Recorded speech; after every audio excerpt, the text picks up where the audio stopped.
जय गुरु जी। बहुत बहुत शुक्राना गुरु जी का, उन्होंने आज मौका दिया अपना सत्संग करने का। गुरु जी हमेशा बोलते थे कि शॉर्ट में सत्संग करो, तो वही गुरु जी के जो वचन है उसी को फॉलो करते हुए मैं अपना सत्संग जो है, जो भी मेरे एक्सपीरियंसेस हैं गुरु जी के साथ, जो ब्लेसिंग्स हैं, मैं कोशिश करूंगी कि कम टाइम में मैं ज्यादा से ज्यादा आप लोगों के साथ शेयर कर सकूं। गुरु जी के साथ जो जर्नी स्टार्ट हुई, गुरु जी ने हमें बुलाया अपनी शरण में, वो था 2002। तब हम सबसे पहले जो था फैमिली में मेरी मासी हैं, उन्होंने जाना शुरू किया था गुरु जी के पास। और तब उनके हमने देखा उनके घर में गुरु जी की फोटो लगी हुई है, तो हमने उनसे पूछा। उन्होंने हमें बताया कि ऐसे गुरु जी हैं और साक्षात शिव जी हैं। आई थिंक गुरु जी की कृपा ही थी कि मन में कोई डाउट नहीं आया, कुछ नहीं, एकदम से ऐसे लगा कि जाना है वहां पे। तो हम लोगों ने जाना शुरू किया, मैं और मेरे पेरेंट्स ने। कोई प्रॉब्लम नहीं थी ऐसे, पर वहां जाके बहुत अच्छा लगता था। और कभी बात भी ऐसे नहीं हुई, गुरु जी से कभी डायरेक्टली उन्होंने ऐसे हमें नहीं कुछ बुलाया या कुछ बात करी। पर सत्संग हम लोग सुनते थे इधर उधर से, क्योंकि तब ऐसे सत्संग नहीं हुआ करते थे। गुरुजी कभी कभी एम्पायर स्टेट में किसी को खड़ा करके सत्संग शेयर करवाते थे, वो भी बिना माइक के, तो नहीं सुनाई देता था सब संगत को। तो वो इतनी ज्यादा लगन लग गई कि गुरुजी का सत्संग सुनना है, उनके बारे में और जानना है। इतना ज्यादा हम लोग क्यूरियस थे, तो हम हर वीकेंड हमें लगता था कि जिन्होंने हमें जोड़ा मासी ने, कि वो आए या हम उनके घर जाएं, हम और जो है जाने गुरु जी के बारे में। एक बार गुरु जी से मैसेजेस मिले, डायरेक्शंस मिली, अभी भी मिल रही हैं, पर हमेशा टेलीपैथी या ड्रीम में आके गुरु जी ने हमें बताया। तो गुरु जी कहते हैं कि ड्रीम जो है वो नॉर्मल ड्रीम नहीं होता, वो हम अपनी मर्जी से हम कुछ कर भी नहीं सकते, वो हमारे हाथ में नहीं है। जब गुरु जी ने हमें ब्लेस करना है तब वो हमें दर्शन देते हैं और हमें ब्लेस करते हैं। तो ऐसे ही जब हमने जाना शुरू किया था गुरुजी के पास, तो मैं अपनी ग्रेजुएशन कर रही थी। उसके बाद क्या मुझे पढ़ाई करनी है वो सब गुरुजी ने मुझे ड्रीम में आके बताया। गुरुजी ने मुझे बोला, सपने में आए और कहा कि तू बहुत सिर खांदी है मेरा, बीएड नहीं करनी, मेरा बीएड की तरफ मेरा ज्यादा इंक्लिनेशन था, तो कहते बीएड नहीं करनी, एमकॉम कर। ठीक है, जैसे गुरुजी ने आज्ञा दी तो मैंने बिल्कुल अपने मन से ख्याल निकाल दिया। मैं वही कह लू ना, जैसे कोई डाउट आया ही नहीं, क्योंकि गुरुजी चाहते थे कि हम उस रास्ते जाएं, हम उनकी शरण में आए ताकि वो हमें ब्लेस कर सके। तो मैंने वैसे ही किया जैसे गुरुजी ने बोला। तो मेरा एडमिशन डीयू में हो गया, एमकॉम किया। एमकॉम अभी रिजल्ट नहीं आया था तो मेरी जॉब भी लग गई। जॉब लगी, अर्ली मॉर्निंग शिफ्ट होती थी, तो मेरे फादर थोड़ा सा उनको रहते थे कि उनको डर लगता था कि इतना अर्ली मॉर्निंग, रोहिणी में हम तब रहते थे कि रोहिणी से गुड़गांव जाती है और अंधेरा होता है मॉर्निंग के टाइम। तो फर्स्ट जो था, जब मैंने ज्वाइन किया तो फर्स्ट फ्यू वीक्स जो था, जैसे ही मैं कैब में बैठती थी तो मुझे गुरुजी की फ्रेग्रेंस स्टार्ट हो जाती थी। और जैसे ही वो कैब मेरे को कंपनी गेट के अंदर ड्रॉप करती थी, तब तक वो फ्रेग्रेंस साथ ही रहती थी। तो वो गुरुजी ने दिखाया कि मैं हूं साथ में, डरने की कोई जरूरत नहीं है, और हमारे हाथ में तो वैसे भी कुछ नहीं है, जो है वो सब गुरुजी के हाथ में ही है। तो ऐसे करके गुरुजी ने ब्लेस किया।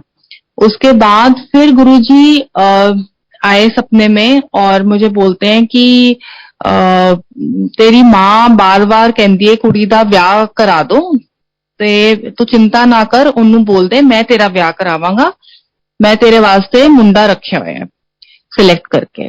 तो मैंने कहा ठीक है। मैं उठी, मैंने बताया मम्मी को कि ऐसे बोला, तो मम्मी ने कहा हाँ, हम रात को ही सोच रहे थे कि अब भाई जॉब भी लग गई है तो अब हम स्टार्ट कर सकते हैं मैट्रिमोनियल का प्रोसेस। तो मैंने कहा गुरुजी ने बोला है तो अब आप आराम से बैठ जाओ, अब कुछ जरूरत नहीं है कुछ भी करने की।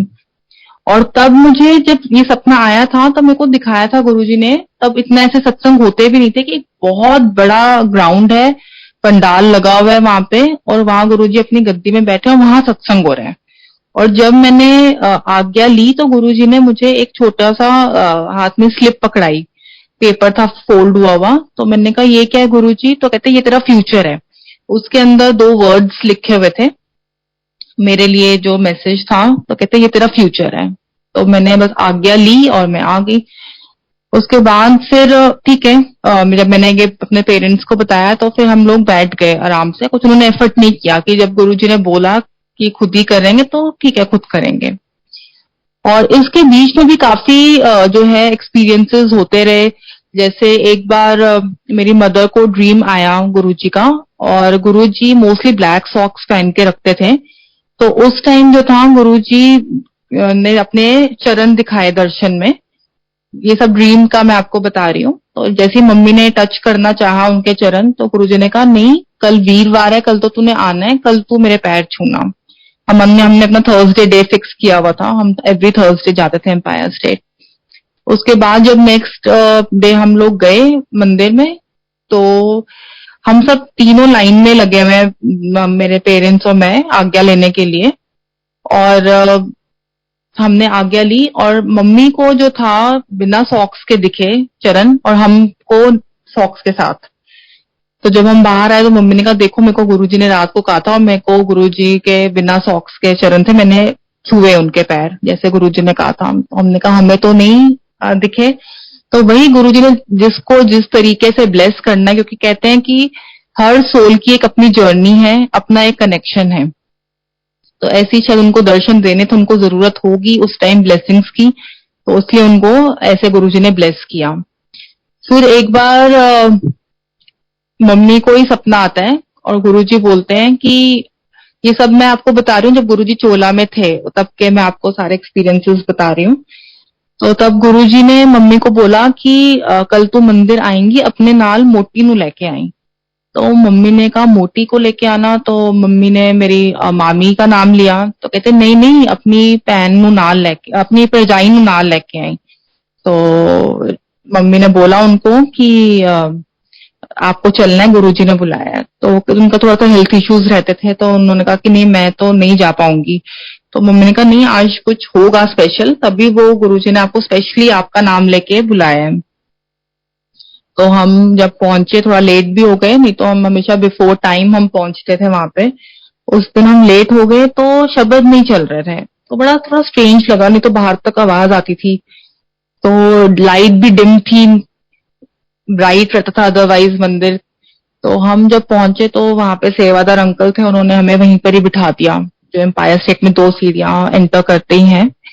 तो हम बैठे तो हमने देखा आगे झुक के गुरुजी की तरफ, तो गुरुजी एकदम ट्रांस में, और दोनों हाथ फोल्ड किए हुए थे उन्होंने। और वहां पे गुरुजी ने डिवाइन प्रसाद प्रोड्यूस किया। छोटा सा एक व्हाइट कलर का लड्डू उनके हाथ में प्रोड्यूस हुआ, और देखते ही देखते वो इतना बड़ा हो गया। तो हम सबको जो था वो थोड़ा थोड़ा वो प्रसाद गुरुजी ने दिया। वो किसी एक पर्टिकुलर संगत के लिए गुरुजी ने प्रोड्यूस किया था, पर सबको थोड़ा थोड़ा प्रसाद मिला, और बाकी डिब्बी में डाल के उन्होंने दे दिया जिसके लिए निकाला था। और उसके बाद गुरुजी ने एक बोल मंगवाया, उसके अंदर अपने हाथ डिप करे। उनके गुरुजी के हाथ एकदम लाल हो गए थे, क्योंकि वो बहुत गर्म था जो उन्होंने प्रसाद प्रोड्यूस किया था। उन्होंने जैसे ही नॉर्मल वाटर था, और जैसे ही अपने हाथ डिप करे तो वो मिल्की वाइट हो गया उसका कलर। वो एक एक चम्मच चरणामृत मिला सबको। फिर बैठ गए सब शांति से अपनी जगह पे। तो फिर गुरुजी ने इतना ऊंचा बोला कि बैठे क्या हो, पीछे मुड़ के देखो नजारे।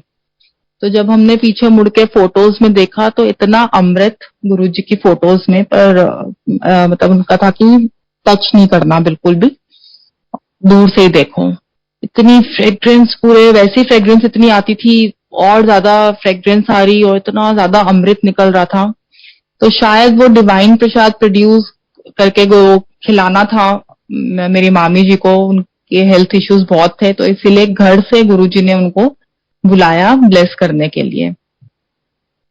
एक बार मंडे का दिन था, 14 मई 2007, और तब कुछ रेनोवेशन चल रहा था मंदिर में, तो गुरुजी ने आना था। वैसे गुरुजी बहुत रेयरली होता था कि वो संगत के बीच में आते थे, वो मोस्टली लेट नाइट ही बड़े मंदिर जाते थे। तो ऑड आवर्स में, ताकि मतलब भीड़ नहीं होती थी उस टाइम पे। वो कुछ होगा गुरुजी का अपना कुछ होगा रीजन। तो तब 14th मई को इंस्ट्रक्शंस थी कि 6 बजे जो है वो मंदिर खाली करना है, और क्योंकि गुरुजी ने आना था। तो कुछ रीजन था कि मैं नहीं जा पाई, तो मेरे पेरेंट्स गए मंदिर, और 6 बजे जैसे गुरुजी का हुक्म था तो सेवादार थे वहां पे, तो उन्होंने खाली करवाना शुरू कर दिया कि गुरुजी के आने का टाइम हो गया है, अब आप मंदिर खाली करो। तो सब धीरे धीरे करके, मन तो किसी का, ऐसी जगह वहां से तो किसी का मन करता ही नहीं है आने का। तो जैसे ही ये लोग बाहर निकले धीरे धीरे करके, तो एकदम गुरुजी की गाड़ी रुकी गेट के आगे, गुरुजी उतरे और सब संगत में ही रुक गई, प्रणाम किया। फिर गुरुजी अंदर गए, तो अंदर जाके फिर उन्होंने सेवादार अंकल को बाहर भेजा कि जितनी भी संगत है बाहर, उन सबको अंदर बुला लो। तो जितने भी लोग थे उन सबको अंदर बुला लिया गया।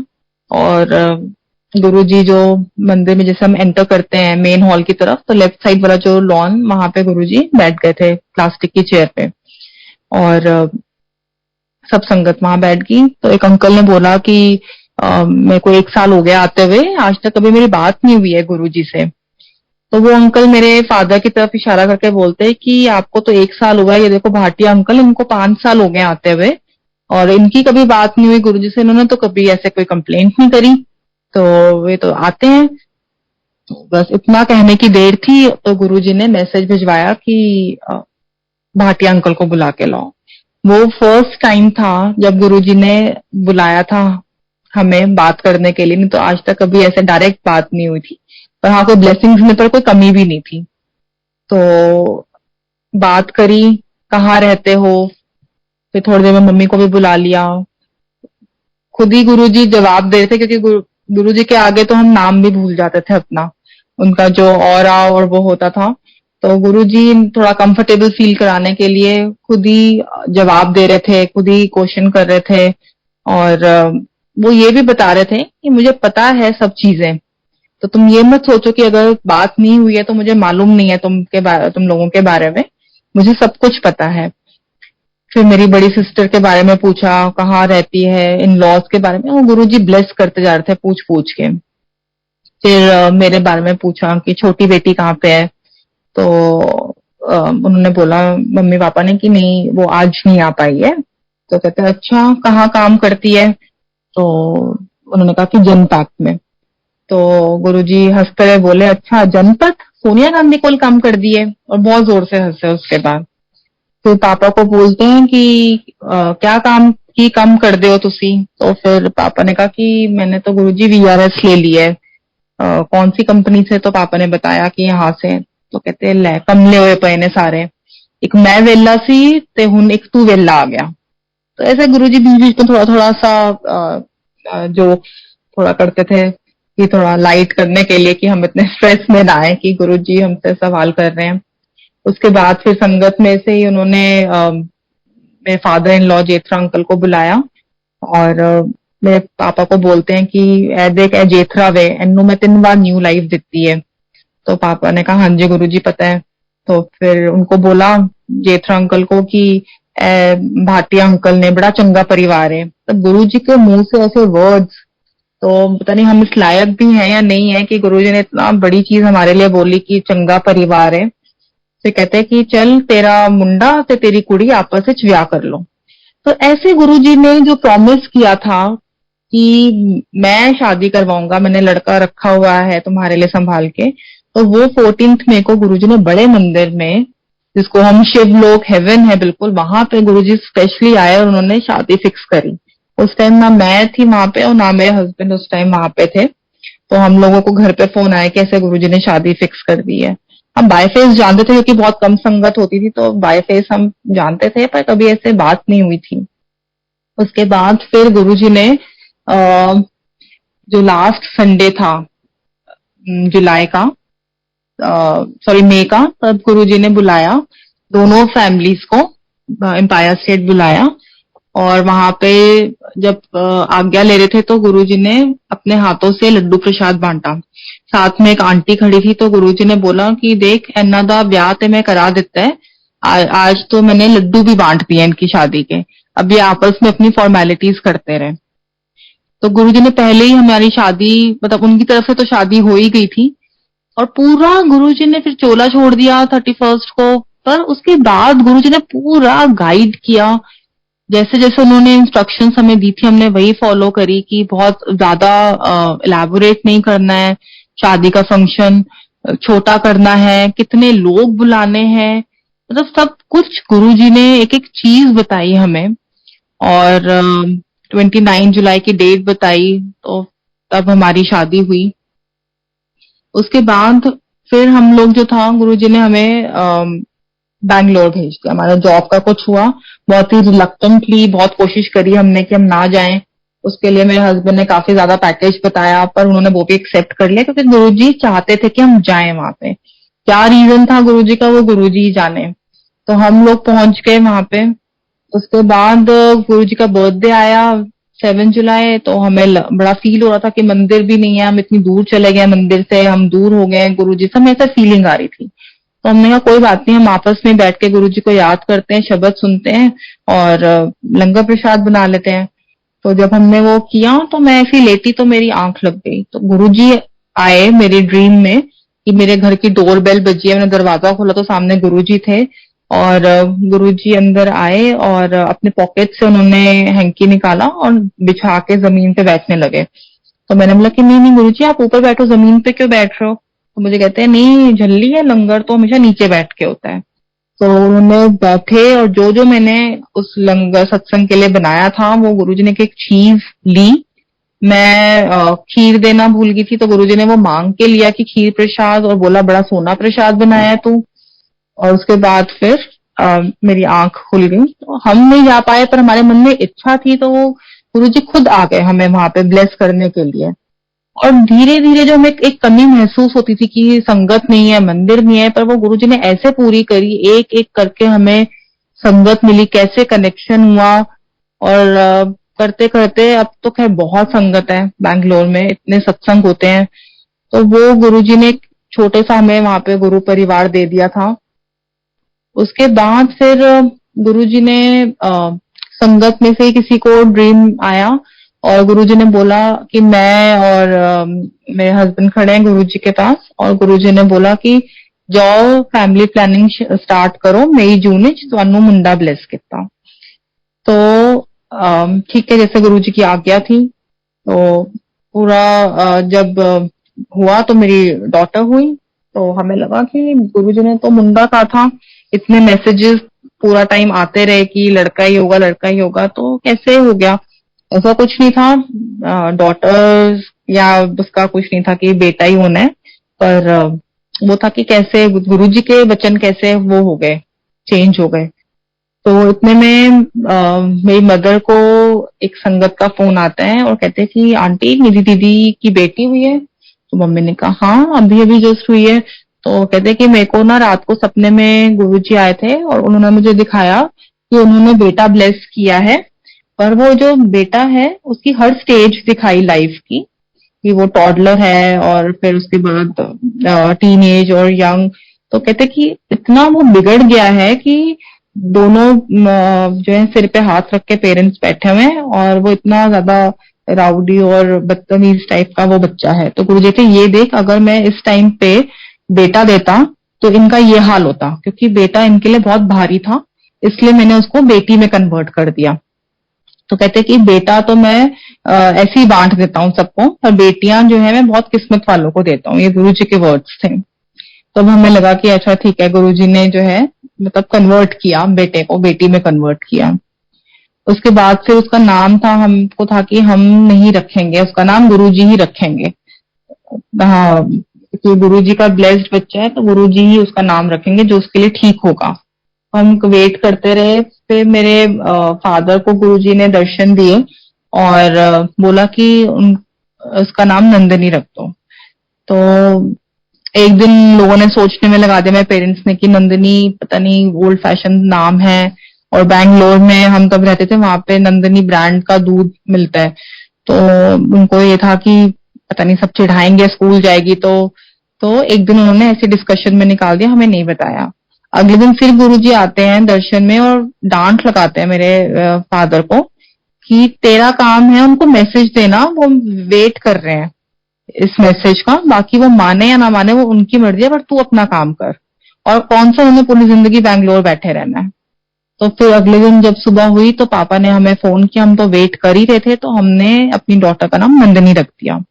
और जैसे गुरुजी ने कहा था कि कौन सा उन्होंने पूरी जिंदगी बैंगलोर बैठे रहना है, इवन जो उसका प्री स्कूल था वो भी उसका यहाँ पे गुड़गांव आके स्टार्ट हो, क्योंकि हम वापस से गुड़गांव आ गए थे, तो वो भी उसका यहाँ पे हुआ। इतना सा भी गुरुजी ने नहीं कोई परेशानी होने दी। गुरुजी इतना ध्यान उसका रखते हैं। जैसे मैंने अपना करियर बीच में थोड़ा सा ब्रेक लिया अपनी डॉटर की वजह से ही, उसके बाद जब मैंने स्टार्ट किया तो ऐसे इतना स्मूथली जहां मैं जाती थी उसका साथ में अरेंजमेंट हो जाता था कि कभी कुछ प्रॉब्लम हुई ही नहीं। तो उसके बाद फिर हम गुड़गांव से फिर गुरुजी ने हमें नोएडा भेजा। वो भी हम बहुत ही रिलक्टेंटली आए थे नोएडा भी, पर यहाँ आए तो यहाँ पे फिर सेम प्रॉब्लम हमें कि हम संगत कैसे ढूंढें, क्या करें, किसी को जानते नहीं है। और हम लोग एक बार आ रहे थे गाड़ी से और पीछे पीछे गाड़ी जैसे हमें फॉलो कर रही थी, तो हम बेसमेंट में रुके, आके पार्क करी गाड़ी अपार्टमेंट्स में, तो वो गाड़ी पीछे पीछे आई। उसमें से एक लेडी उतरी तो कहते जय गुरु जी। मैंने कहा जय गुरु जी। कहते आप सत्संग में जा रहे हो? मैंने कहा नहीं, जा तो नहीं रहे हम सत्संग में, पर यहाँ होते हैं क्या सत्संग? तो कहती हाँ आज यहाँ पे ना जी टावर में सत्संग है, तो हम वहीं जा रहे हैं, तो आप बता दो कहाँ पे है। कहते हम तो आपके पीछे स्टिकर था गुरुजी का, तो हम वो फॉलो करते हुए आपके पीछे पीछे आ गए कि भाई आप हमें गाइड कर दोगे। तो हमें फिर पता चला कि अच्छा यहाँ पे संगत रहती है। फिर मॉर्निंग में हमने उनको कांटेक्ट किया, तो ऐसे गुरुजी ने एक एक करके इतनी संगत जो मतलब वहां पे जुड़ गई। अपने हमारे अपार्टमेंट्स में ही इतने संगत 50+ संगत जो है वहां पे है जहाँ पे हम रहते थे। तो ऐसे गुरुजी ने एक एक चीज, अभी तक कोई जॉब का कोई प्रॉब्लम नहीं, टच वुड, मतलब हर चीज जो है आती है प्रॉब्लम, ऐसी बात नहीं है, क्योंकि हमारे कर्म है वो तो हमें काटने ही है, पर गुरुजी उसको इतना छोटा कर देते हैं और इतनी हिम्मत देते हैं। वो पॉजिटिव इतनी थिंकिंग होगी है कि हाँ ठीक है जो हो रहा है वो गुरुजी की मर्जी से ही हो रहा है, इसमें कोई भलाई होगी। मतलब इवन बच्चे भी ऐसी उनकी थिंकिंग होगी कि कुछ उनको अगर प्रॉब्लम है या कुछ चोट लगती है तो वही लगता है कि मम्मा कुछ बड़ा होने वाला था तो वो गुरुजी ने छोटे में कटवा दिया। और मेरे को तो ये लगता है कि हर चीज का जो है वो एक टाइम होता है, और उस टाइम से राइट टाइम पे वो आपको चीज अपने आप मिल जाएगी। और जितना आप किसी चीज के पीछे भागते हो उतनी वो चीज आपसे जो है वो दूर होती है, उतनी देर से वो चीज मिलेगी। पर अगर आप फुल सरेंडर करके गुरुजी आगे सरेंडर करके और आप ये बोलो कि गुरुजी अगर ठीक है तो आप हमें दे दो वो चीज, अगर ठीक नहीं है तो प्लीज आप मत देना। अपने दिल में ये नहीं रखना कि हाँ ये तो हमें मिला नहीं, हमें तो ये चाहिए था। हमें पता ही नहीं कि वो चीज जिसके लिए हम इतना भाग रहे हैं वो हमारे लिए अच्छी है भी या नहीं है। तो वो गुरु जी को पता है कि वो क्या चीज हमारे लिए अच्छी है, क्या चीज हमारे लिए अच्छी नहीं है, और टाइम से वो मिल जाएगी। अगर वो नहीं मिल रही है तो उसके पीछे भागो मत, मतलब वो गुरु जी चाहते हैं वो चीज अच्छी नहीं है आपके लिए। तो मेरा बस यही है सबसे कि गुरु जी पे आप पूरा फेथ रखो। और गुरु जी का तो बहुत सिंपल होता था, गुरु जी कहते थे कि चलते फिरते पाठ करो, बैठ के मत करो क्योंकि उससे अहम आ जाता है। ये गुरु जी के वर्ड्स थे। तो ओम नमः शिवाय गुरु जी का मंत्र है। कोई गुरु जी ने रिस्ट्रिक्शंस नहीं रखी, कुछ नहीं, पर हाँ आपका अपने आप ही जब आप आते रहोगे शब्द सुनोगे वो इंटरनली हम अपने आप चेंज होते हैं। क्योंकि अगर हम किसी को फोर्सफुली कुछ बोलें कि ये नहीं खाना या ये नहीं करो, तो वो जो है एक दिल में आता है कि यहाँ पे तो इतनी रिस्ट्रिक्शन है, हमें जाना ही नहीं है यहाँ पे। तो गुरुजी ने कभी ये काम नहीं किया। तो पर अंदर से ही अपने आप इतना ज्यादा चेंजेस आ जाते हैं कि हमें लगता है कि अरे हम कब चेंज हो गए, हम ऐसे थे पहले। तो गुरु जी की कृपा से हम इतना ज्यादा हमारे अंदर चेंज आ गया है। तो मैं यहीं पर ही अपना सत्संग समाप्त करती हूँ और मैं अपने अंकल को, हितेश अंकल को मैं फोन देती हूँ, बाकी का वो अपनी जर्नी सुनाएंगे गुरु जी के साथ। जय गुरु जी। जय गुरु जी। मेरी जर्नी थोड़ी इनिशियली तो स्टार्ट हुई थी 98-99 में। मेरे ब्रदर को कैंसर हुआ था और तब हमें मम्मी की फ्रेंड थी, उन्होंने गुरु जी के बारे में बताया था। तो वो तो आई एम श्योर आप लोगों ने पापा का, ज्योतिरा अंकल का सुना ही होगा, सत्संग तो सारा पापा सुनाते हैं, मैं इसलिए बहुत ब्रीफ में सुना रहा हूँ। तब 98, 99 में आया, मैं भी गुरुजी के पास आया था। मैं कॉलेज में था, तो जब दिल्ली आया तो फिर मैं भी आया था गुरुजी के पास 2-3 बार, पर मेरे को पता नहीं, दिमाग की बत्ती नहीं जली, तो मुझे नहीं समझ में आया कुछ, तो नहीं आया, तो मैं 1-2 बार आके बस मैं कट ऑफ हो गया था, मैं डिस्कनेक्ट हो गया। मैंने उसके बाद आना बंद कर दिया। 99 से 2004 तक 5 साल क्या था, या मेरे कर्म ऐसे थे कि गुरुजी ने मेरे को नहीं आने दिया, मन मेरा ऐसा चेंज कर दिया था, तो मैं नहीं आया 5 साल। इस बीच भी लेकिन कोई मेरे को मिलता था, मेरे को ये पता था कि हाँ गुरुजी में शक्तियां हैं, बहुत शक्तियां हैं, और कोई भी मेरे को मिलता था जिसको कोई प्रॉब्लम होती थी तो मैं उनको बता देता था, भाई ऐसे एड्रेस दे देता था कि यहाँ पे गुरुजी हैं, भाई आप वहां चले जाओ तो आपको प्रॉब्लम का सोल्यूशन मिल जाएगा, वो आपको ब्लेस कर देंगे, और मैं खुद नहीं आता था। 2004 तक ऐसा रहा। 2004 में पापा बहुत बीमार पड़े थे, उनको सीवियर हार्ट अटैक आया था, और एम्स में तो ही वॉज डिक्लेयर डेड, जहां से गुरुजी ने उनको रिवाइव किया था। सो उसके बाद भी काफी बहुत कॉम्प्लिकेशंस रही, 3 हफ्ते तक तो वो आईसीसीयू में रहे थे, एंड इंटरनल ब्लीडिंग्स वगैरह, मल्टीपल सर्जरीज, मतलब बाईपास के बाद भी 3 सर्जरीज और उनकी हुई थी, तो काफी मतलब वो डिफिकल्ट टाइम था वो। तो उस वक्त ये था कि मैं ऐसे मन में मैंने गुरुजी से अरदास की थी कि भाई गुरुजी, मैं तो आपको देखो नहीं मानता, पर पापा मम्मी तो मानते हैं ना आपको, तो अगर आपने पापा को ठीक कर दिया तो मैं आपका शुक्राना करने जरूर आऊंगा। तो उसके बाद फिर धीरे धीरे करके पापा कर गए थे रिकवर। जब वो कर गए रिकवर तो फिर मैंने कहा भाई ठीक है, चलो बोला है तो एक बार चलते हैं गुरुजी के पास। सो अक्टूबर 2004 में मैं आया, मैंने गुरुजी का शुक्राना करने में आया। जब मैं आया, गुरुजी ने इतनी वो साइड बोर्ड पे बैठे हुए थे, इतनी प्यारी स्माइल दी थी, इतने प्यार से गुरुजी ने देखा था, और इतना मुझे अच्छा लगा, मतलब शायद गुरुजी को तरस आ गया, और कैसे उन्होंने मन बदला कि बस मेरे को लगा कि भाई यही जगह है, I have found home and this is the place for me. और तब से there was no looking back, तब से बस गुरुजी की शरण में आया, गुरुजी को भगवान माना तो बस माना, उसके बाद से नो लुकिंग बैक था। फिर जैसे गुरुजी के पास मैं बैठा हुआ था, एक बार की बात है, मैं 2-3 महीने हुए थे भी आए हुए, तो मैं जैसे बैठा हुआ था तो मैं ये देख रहा था कि सिंगला अंकल गुरुजी के पास खड़े थे, साइड बोर्ड पे बैठे हुए थे गुरुजी, और सिंगला अंकल साथ में खड़े थे, बातें कर रहे थे। हम तो थोड़ा दूर बैठे हुए थे, तो बस दिख रहा था, सुनाई तो कुछ दे नहीं रहा था, कि बस दिख रहे थे ऐसे। तो बड़ा मैं सोच रहा था, मैंने कहा क्या इनकी किस्मत है, कितनी इन्होंने कमाइयां की होंगी, तब जाके इनको मतलब ऐसी सेवा मिली और इतना पास बैठने का मौका मिल रहा है। हमें तो मतलब अपनी, मैं सोच रहा था कि मैंने कहा मेरे को तो कभी मिल ही नहीं सकता, मैं तो लायक ही नहीं हूँ कि मुझे कभी ऐसा मौका मिले कि कभी यहाँ सेवा भी मिले गुरुजी की। मैंने कहा सेवा भी नहीं मिलने वाली मेरे को तो गुरुजी, मैं तो इतना, मैं तो नीच, इतना मैं तो बेकार इंसान हूँ कि हो ही नहीं सकता। फिर उसके बाद जैसे जैसे संगत आती गई तो हमें बोला भाई ऊपर जाके बैठो, तो फर्स्ट फ्लोर पे मैं जाके बैठ गया। ये बात मेरे मन के अंदर चल रही थी, मैं अपने आप से ये बातें कर रहा था, बस यहाँ गुरुजी से कर रहा था अपने मन में। ऊपर बैठा, फिर चाय प्रसाद आई तो चाय प्रसाद पिया। जब चाय प्रसाद मिली हाथ में तो मेरे को अंदर से इतना ज्यादा टर्मोइल था, इतना ज्यादा, I was so pain because of this realisation कि भाई मेरे को तो अंधकार ही अंधकार दिख रहा था। तो मैंने वो चाय का, जो चाय प्रसाद का ग्लास था, उसको बहुत टाइटली मैंने पकड़ लिया हाथ में, और मैं मन में गुरुजी से बात कर रहा था कि गुरुजी प्लीज प्लीज मुझे बताओ मेरा क्या होगा। मेरा हाथ जल रहा था, वो चाय प्रसाद गर्म थी, और मैंने उसको टाइटली पकड़ा हुआ था कि नहीं मुझे बताओ। मैं बहुत बहुत ज्यादा टर्मोइल में था। खैर थोड़ी देर मैंने पकड़ा रहा, हाथ जलता रहा, नथिंग। उसके बाद मैंने चाय प्रसाद वो पी ली, फिर लंगर हुआ। लंगर के बाद बैठा हुआ था मैं नीचे हॉल में गुरुजी के आगे, जैसे सारी संगत बैठी होती है, तो इतने में गुरुजी खड़े हो गए और अनाउंसमेंट हुई कि गुरुजी रूम में जा रहे हैं, तो सब आज्ञा ले लें। तो जैसे ये अनाउंसमेंट हुई, सब लोगों ने आसपास, गुरुजी के आसपास, जैसे नॉर्मली तो लाइन से सब आज्ञा लेते हैं, तो बिकॉज गुरुजी रूम में जा रहे थे और जल्दी में थे, तो इसलिए सब लोग एक साथ, मतलब जिसको जहां मौका मिल रहा था सब ऐसे आज्ञा ले रहे थे। तो मेरे को मौका मिला गुरुजी के आगे, जो गुरुजी की लीला थी उन्हीं की सब प्लानिंग होती है, तो गुरुजी के आगे बिल्कुल माथा टेकने का मौका मिला। तो मेरे को मौका था कि मैं गुरुजी के चरण छू लूं, पर हमेशा मनाही होती थी गुरुजी की कि भाई विदाउट परमिशन चरण नहीं छूने। तो मैंने ठीक नहीं समझा, तो मैंने कहा जब नहीं है परमिशन तो नहीं छूते। तो मैंने चरणों के बीच में जो कारपेट था, मैंने वहां पे बस अपना हाथ रख के माथा टेका हुआ था गुरुजी को, दोनों चरणों के बीच में मेरा हाथ था। तो गुरुजी ने अपना एक चरण, अपना राइट चरण जुत्ती में से निकाला और मेरे हाथ के ऊपर रख दिया।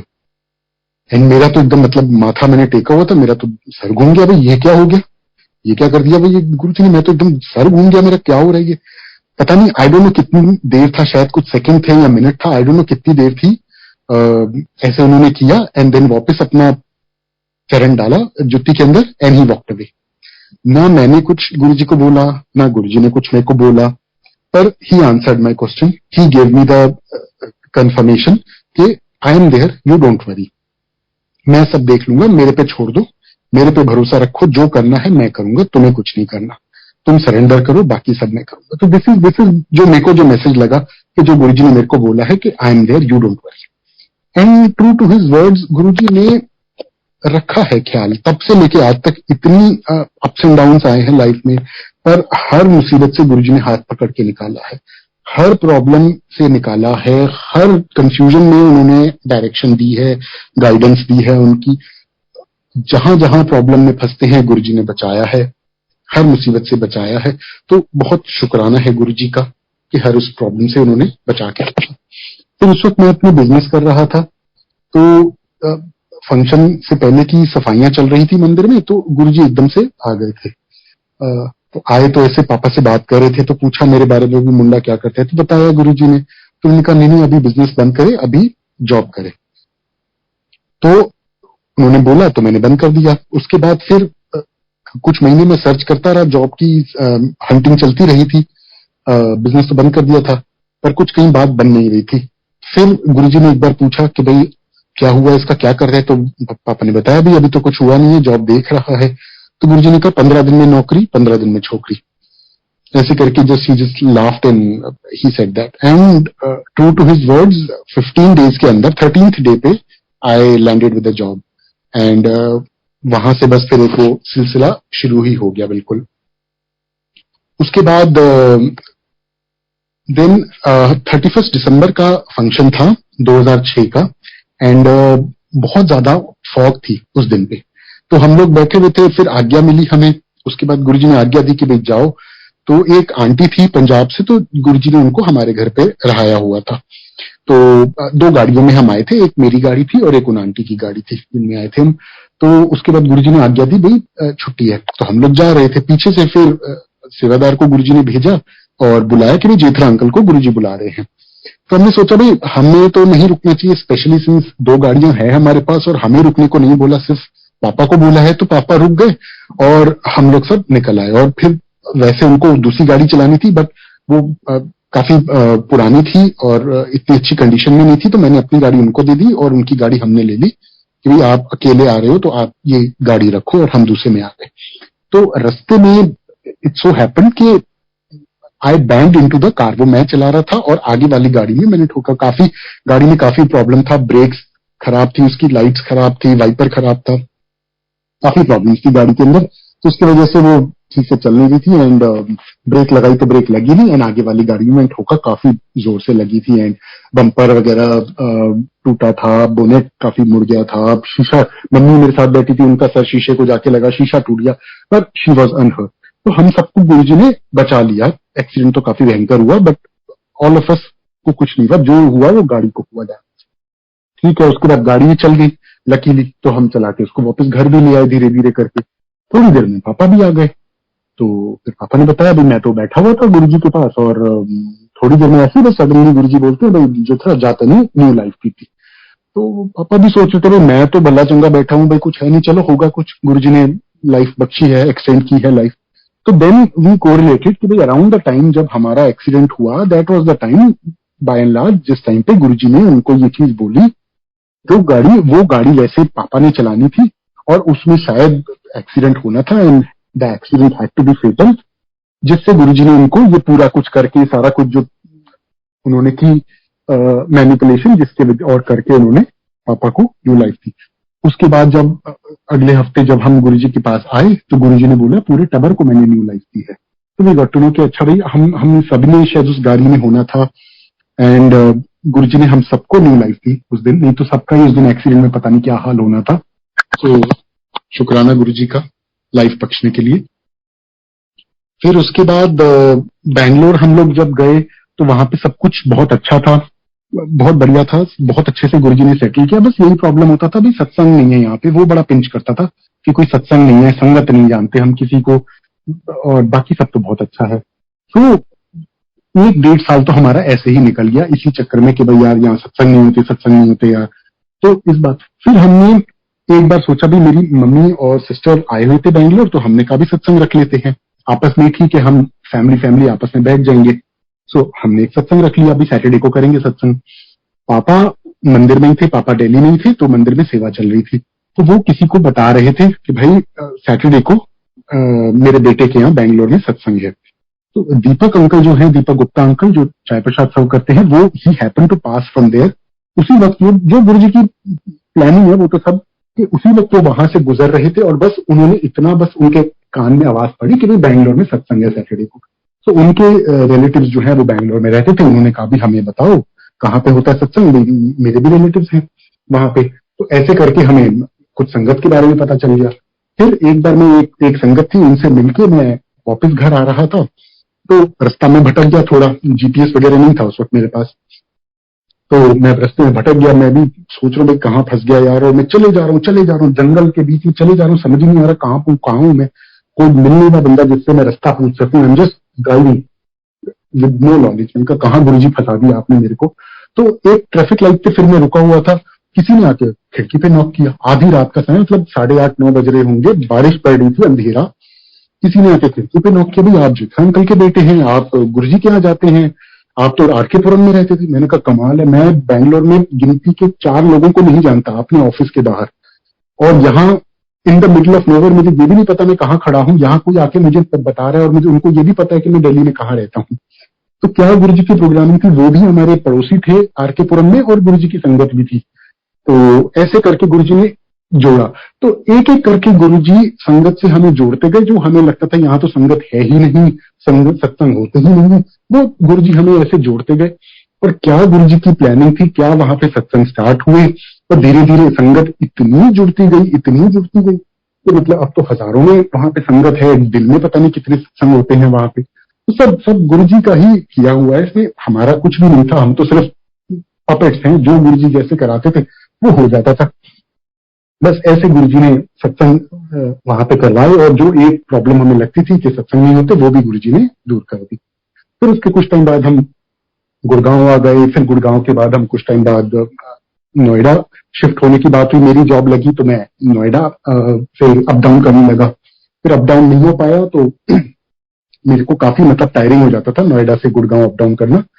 तो उसके बाद मैंने फिर यहाँ पे पीजी वगैरह देख लिया। फिर पीजी का भी मतलब 5 दिन में नोएडा में रहता था और वीकेंड पे घर आ जाता था।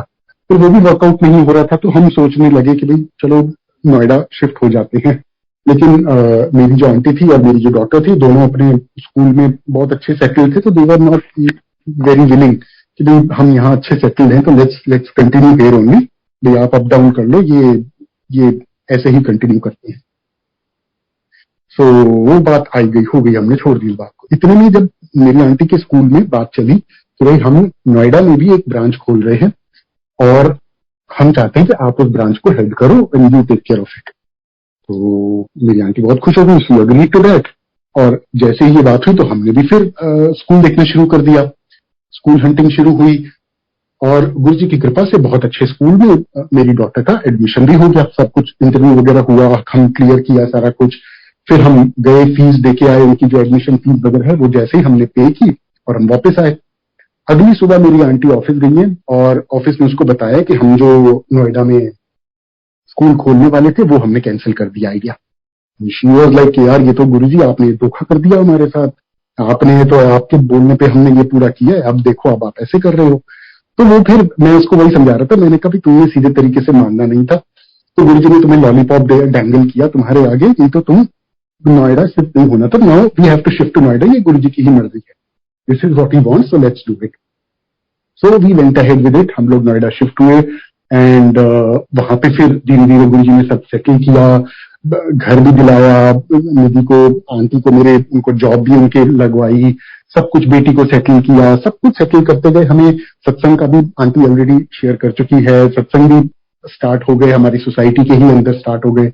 और हम अपने घर में भी सैटरडे को सत्संग करते थे, छोटा सा एक रखते थे, बस आपस में थोड़ी सी संगत आ जाती थी तो हम बैठते थे। तो ऐसे एक बार हमारे घर में ही सत्संग हो रहा था, एक रूम जो गुरुजी का रूम हमने बना रखा था, तो उसमें सत्संग चल रहा था, शब्द चल रहे थे, मैं मन में ऐसे गुरुजी से बात कर रहा था, जस्ट बहुत ही कैजुअल कन्वर्सेशन चल रही थी गुरुजी के साथ। तो मैं गुरुजी से कह रहा था, गुरुजी देखो संगत तो बढ़ती जा रही है, कमरा भरता जा रहा है, क्या करेंगे? तो जैसे मुझे लगा कि गुरुजी का जवाब आया है कि अभी कमरा भर रहा है ना, अभी भरा तो नहीं है, जब भर जाएगा तो मैं बताऊंगा क्या करना है। मैंने कहा गुरुजी आपने कुछ नहीं बताना, जब कमरा भर जाएगा आप कहोगे चलो अब हॉल में कर लो सत्संग। तो बहुत ही मतलब कैजुअल एक लाइटर टोन में मैं गुरुजी से ऐसी चिट चैट कर रहा था, तो बात आई गई हो गई। फिर उसके कुछ टाइम बाद सत्संग ऐसे ही चलते रहे, और एक बार फिर ऐसे ही सत्संग हुआ, सत्संग खत्म हुआ तो एक फैमिली जैसे थी तो वो रुक जाती थी, वो सारा कुछ फिर लास्ट में टाइडी अप करवा के फिर लास्ट में जाती थी। तो उन्होंने टाइडी अप वगैरह सारा कुछ कराया, फिर उन्होंने कहा चलो आओ बैठो, थोड़ी बातें कर लेते, सत्संग कर लेते। तो वो बैठे थे तो पूछ रहे थे भाई ऐसे, तो वो जो अंकल थे वो कहने लगे कि ऐसी ना एक जगह होनी चाहिए जहाँ पे डेडिकेटेड मतलब गुरुजी का दरबार हो, ताकि कोई भी वहां पे आके बैठ के ध्यान लगा सके, गुरुजी को याद कर सके। सो देन आई रियलाइज कि उस दिन इतनी संगत थी कि पूरा कमरा भरा हुआ था, कमरे के बाहर भी संगत बैठी। एंड देन आई रिमेंबर्ड कि गुरुजी ने ये चीज बोली थी कि जब कमरा भर जाएगा तब मैं बताऊंगा कि आगे क्या करना है। और उसी दिन इन अंकल, वो पहला दिन था जब कमरा पूरा भरा हुआ था, और उसी दिन अंकल ने ये बात बोली। तो वी टुक इट कि ये गुरुजी का ही हुक्म है कि अब यहाँ पे ऐसा कुछ करना चाहिए। तो नोएडा में फिर हमने वो हाउस हंटिंग शुरू की कि भाई अब कहीं कुछ थोड़ा सा दरबार होना चाहिए गुरुजी का। फिर वो अंकल ही कहते हैं भाई मेरी को, हमें घर मिलने वाला है, एक फ्लैट है, हमें अभी बस पोजीशन मिलने वाली है उसकी, सो वहां पे कर लेते हैं। पर्ची डाली हमने, गुरुजी से पूछा, गुरुजी ने हाँ कर दिया। तो हमने वहां पर दरबार बनाने का तैयारी शुरू कर दी। उसमें भी हर स्टेप पे गुरुजी ने हमें गाइड किया, कहाँ से क्या लेना है, कहाँ से क्या आना है, सब कुछ गुरुजी करवाते गए। एक जैसे मैं बताता हूँ, गुरुजी के लिए सिंहासन लेना था, तो अब हम गए हंटिंग की, 2-3 जगह गए, कुछ समझ नहीं आ रहा था। फिर एक दुकान में पहुंचे तो उसके मतलब जैसा हमने एम्पायर स्टेट में जैसे गद्दी देखी थी, हमें तो वही था कि भाई ऐसी ही गद्दी गुरुजी के लिए होनी चाहिए, इसी पे गुरुजी बैठते थे, तो वैसी सी समथिंग लाइक दैट हमें चाहिए थी। तो उस जैसी जैसी हमें चाहिए थी वैसी 2 सॉर्ट ऑफ गद्दियां उनके पास थी, 2 सिंहासन ऐसे थे, पर वो रॉ थे, बिल्कुल सिर्फ लकड़ी था, अभी बाकी मतलब बने हुए नहीं थे, इनकम्प्लीट थे। तो एक जो हमें थोड़ा सा बेटर लगा, दोनों में इतने कोई इंप्रेसिव नहीं थे, पर एक हमें लगा थोड़ा बेटर है कंपेयर टू दी अदर। हमने कहा चलो इसको ले लेते हैं, क्योंकि कहीं हमें कुछ मिल नहीं रहा था। हमने कहा चलो इसको फाइनल कर देते हैं, ये बना दो आप। फिर जब हम उसकी डिलीवरी लेने गए तो वी वर शॉक्ड, बिकॉज हमने पहले तो वो रॉ था तो we did not realise this.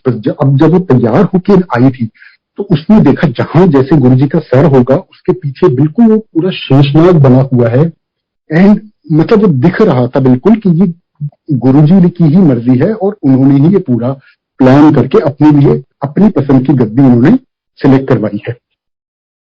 ऐसे एक एक चीज उन्होंने प्लान करके अपने हिसाब से करवाई।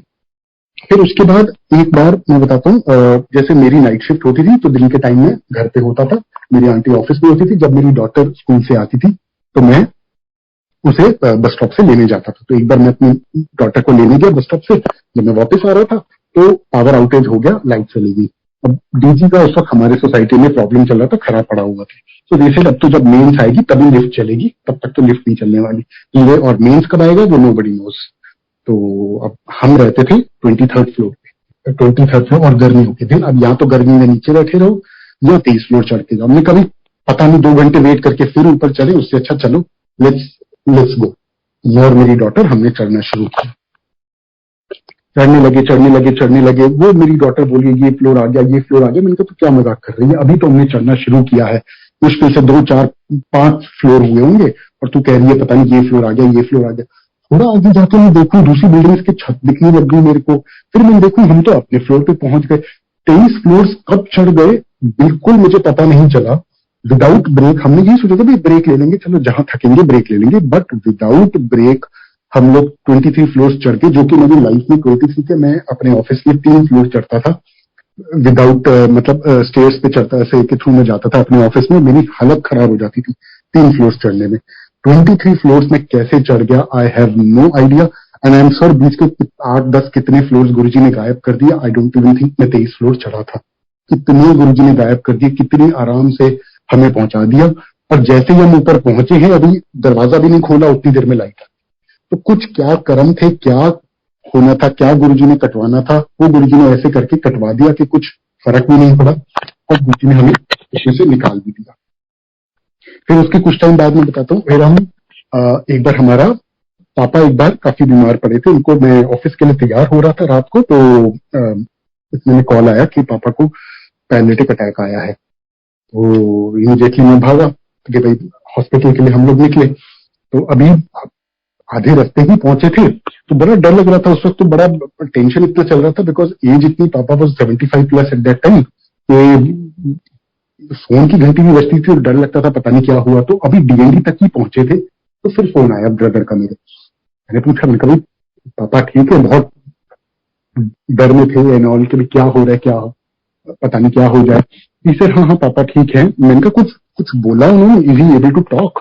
तो कहते बोला उन्होंने, कहते वो तो बेड पे बैठ के, अपने आईसीयू में बेड पे बैठ के दूसरे पेशेंट्स के साथ सत्संग कर रहे हैं बैठ के। तो मतलब क्या तो गुरुजी का था। और उनको जो पैरालिटिक अटैक आया वो भी मंदिर के अंदर आया, क्योंकि मेरे पापा को गुरुजी ने मना किया हुआ था ड्राइविंग करने से। तो अगर घर में आता तो किसको बुलाते, कौन आता, कौन उनको फिर हॉस्पिटल लेके जाता। तो वो भी इतनी गुरुजी की प्लानिंग कि उनको हॉस्पिटल के मंदिर में उनको आया, फटाफट उनको गाड़ी में बिठाया और हॉस्पिटल वहां से वो ले गए थे। तो सारा गुरुजी की प्लानिंग की प्रॉब्लम जो आनी होती है वो आती है, लेकिन छू के निकल जाती है, कुछ करती नहीं, होता कुछ नहीं, उस प्रॉब्लम से होता कुछ नहीं है, बस वो छू के निकल जाती है।